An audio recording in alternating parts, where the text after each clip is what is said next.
You know, have you ever really stopped to think about what's happening in the world right under your feet? Well, today, we're going to pull back the curtain on one of nature's biggest secrets, the hidden language of trees. We are about to dive into a world of communication that's so complex, it's kind of magical. So, think about the last time you took a walk through a forest. What did you hear? Maybe some birds, the rustle of leaves, your own feet on the trail? It probably felt really peaceful, maybe even totally silent. But what if I told you that silence is just an illusion? Because underneath all that quiet, there is an entire community just buzzing with conversation. I'm talking trees sharing food, shouting warnings, and even remembering things from the past. So, how in the world do they pull all this off? Let's get into it.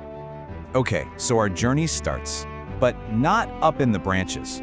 Nope, we're going deep underground, into a place that scientists have nicknamed the Wood Wide Web. And seriously, it's an invisible network that connects pretty much every living thing in the forest. The superstars of this whole underground operation are mycorrhizal fungi. Now, these aren't the mushrooms you might see popping up. They're microscopic threads that create, well, a biological internet, linking the roots of different trees together, sometimes across huge distances. So how does this partnership actually work? Well, first, these tiny fungi physically link up with tree roots.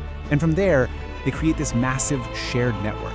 And through this web, trees can send each other all sorts of things. Vital resources like sugar and nutrients, but also urgent warnings. The whole forest gets connected into one giant communicating community.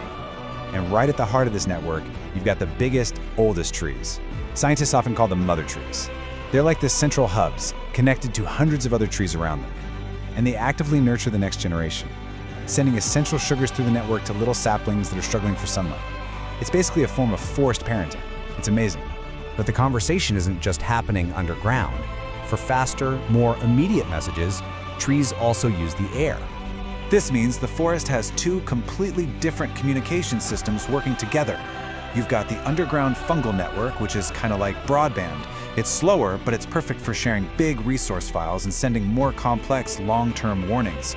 Then you have the airborne network, which is all about speed. It's the forest's emergency alert system for immediate danger. Okay, so picture this. A tree is being attacked by a bunch of hungry insects. Its leaves will immediately start releasing these special chemical scents into the air. The trees nearby can actually smell these signals, and they start pumping out their own defensive chemicals before the bugs even get to them. And some trees can even release a scent that's like a call for help, attracting predators, like tiny wasps that just happen to hunt those very pests. So with these incredible communication systems working, the forest starts to look less like a random collection of plants and a lot more like a complex, dynamic society full of both friends and rivals. The cooperative side is just mind-blowing. We've already seen how they share food and send out warnings, but they also alert each other about things like a coming drought so they can all prepare. They can even coordinate when they flower to make sure it's super efficient for the whole pollinator community. It's a system that's really built on everyone helping each other out. But it's not a complete utopia. Resources like sunlight and water are limited, right? So the competition gets fierce. Some trees even get into a kind of chemical warfare. It's called allelopathy, where they release toxins from their roots to stunt the growth of nearby rivals, just to make sure they get more of the good stuff for themselves. But maybe the most incredible thing of all is the discovery that forests don't just communicate about what's happening now, they seem to have a way of remembering the past, creating this kind of collective living memory. So biologically, this process is just fascinating. When a tree survives a really stressful event like a bad drought, it actually stores a chemical memory of it in its tissues. So the next time it senses that a drought is coming, it triggers its defenses, like closing the pores on its leaves, way faster and more effectively. It is literally learned from experience. And this isn't just a solo act. Through that underground network, these chemical memories can be shared. And that means young saplings can actually benefit from the wisdom of older, more experienced trees, basically gaining resilience without ever having to go through that life-threatening event themselves. So when you put all of this together, a really powerful picture starts to emerge. The forest isn't just a passive landscape.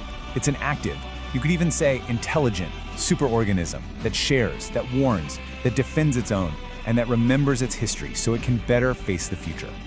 Which leaves us with one last really big question. When a community can communicate, learn, remember, and even care for its young, are we just looking at complex biology, or are we actually witnessing a form of intelligence that we are only just beginning to understand? Something to think about the next time you're walking through the woods.